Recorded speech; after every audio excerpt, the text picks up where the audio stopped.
Hey everybody, this is the video for the second of the three strategies that we're going to be learning this year for 2x2 multiplication. This is going to be what we call the standard algorithm. This is the way that I learned how to do it originally. Your parents probably learned originally. Doesn't mean it's the best way to do it. They're all pretty much equal. It is just your preference and what the problem itself requires of you. So this is going to look a little bit more like some of you guys have already learned. If you've already learned how to do multiplication where you have the numbers and you put them under and you multiply right to left. Okay, so this is just a strategy to use that is a little bit less visual. It works for some people, and we'll just go through each of the steps. Okay, so we're going to flip it around. We're going to start with 35 times 24, and we will just get it right into it. So if you have 35 times 24, okay, when we line these up, we write it 35 times 24, okay? So you just want to make sure that your ones are over your ones, your tens are over your tens, the numbers match up, and we can work from here, okay? So the first step is to just imagine that there is no 2 there, okay? There's 35 times 4, and get that answer on the first line. Okay, and we do it just like if it was 35 times 4 and we were doing it this way, we multiply right to left. So we start with 4 times 5, well that's 20. So I put my 0 in the ones place, my 2 over that 3 in the tens place. Now 4 times 3 is 12, plus 2 is 14. So 35 times 4 is 140. Now, we aren't done, because we still need to deal with that 2 in the tens place, the 20, okay?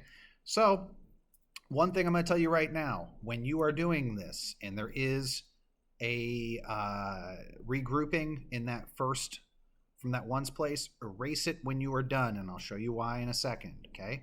Just because we are going to continue on with these numbers, and we do not want to make a mistake by thinking that there is still something that we need to be adding in.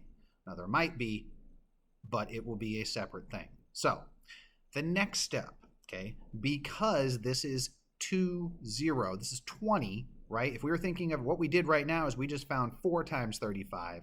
Now we're not doing 2 times 25, we're doing 20 times 35. And because of that, we put a 0 in the ones place for this next line, okay? So I'll say that again. We always, for the next step, start with a 0 in the ones place. Why? Because this is 20, not just 2. So that 0 goes here. Now we multiply 2 times 5 and 2 times 3. Okay? So 2 times 5 is 10. 0. And notice it pushes this out. So 0. Now, that's why we erased that 2 from earlier, so we wouldn't be mistaken or confused if we have to regroup this 1 now. Now it's 2 times 3 is 6, plus 1 is 7. So 20 times 35 is 700. Now we add these two, okay? Giving us 840. So again, things that we need to be aware of, things that you need to think about, okay? Make sure that you respect that 0 on that second line, okay? Why is it there again? Because that's 20, not 2. Make sure that everything lines up properly, okay? And make sure you take your time on this and erase stuff that you no longer need. Okay, let's do another one, okay? We'll do another one just as a group, and then we'll have one for you to try on your own.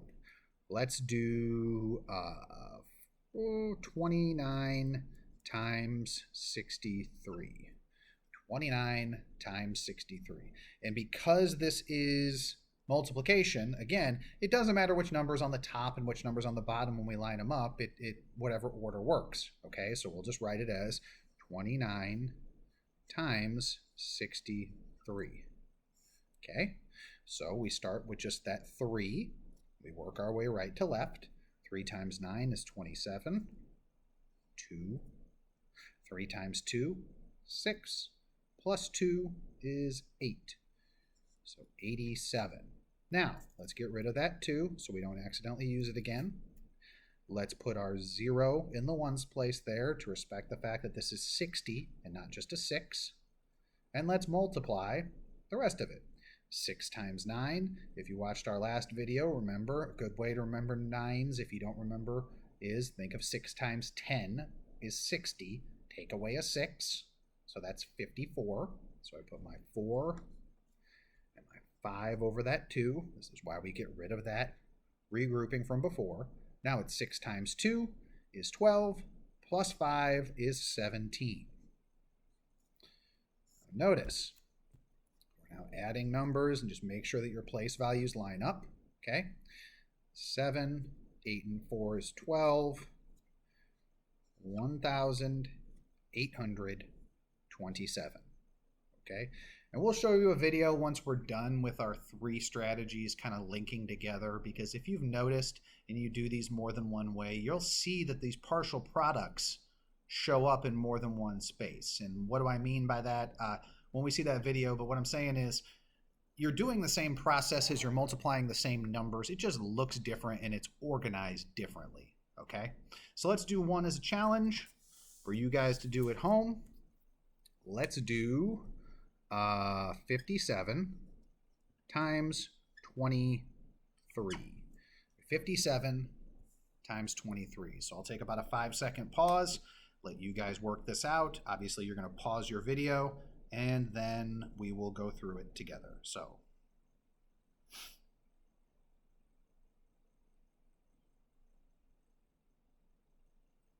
all right, taking a look at this. We'll line it up. 57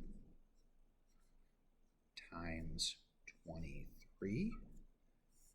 Okay, and start with just the 3 times 57 on that first line. Well, 3 times 57, 3 times 7 is 21. 3 times 5 is 15. Plus 2 is 17. 171. We can call that a placeholder 0 because remember that's 20 and not just 2. We erase that extra 2 so we don't accidentally make a mistake. Now sometimes there won't be another regroup number over that, but a lot of times there will be. So it's always a good idea just to get in the habit of erasing that just in case, okay? Now, 2 times 7 is 14. 2 times 5 is 10, plus 1 is 11.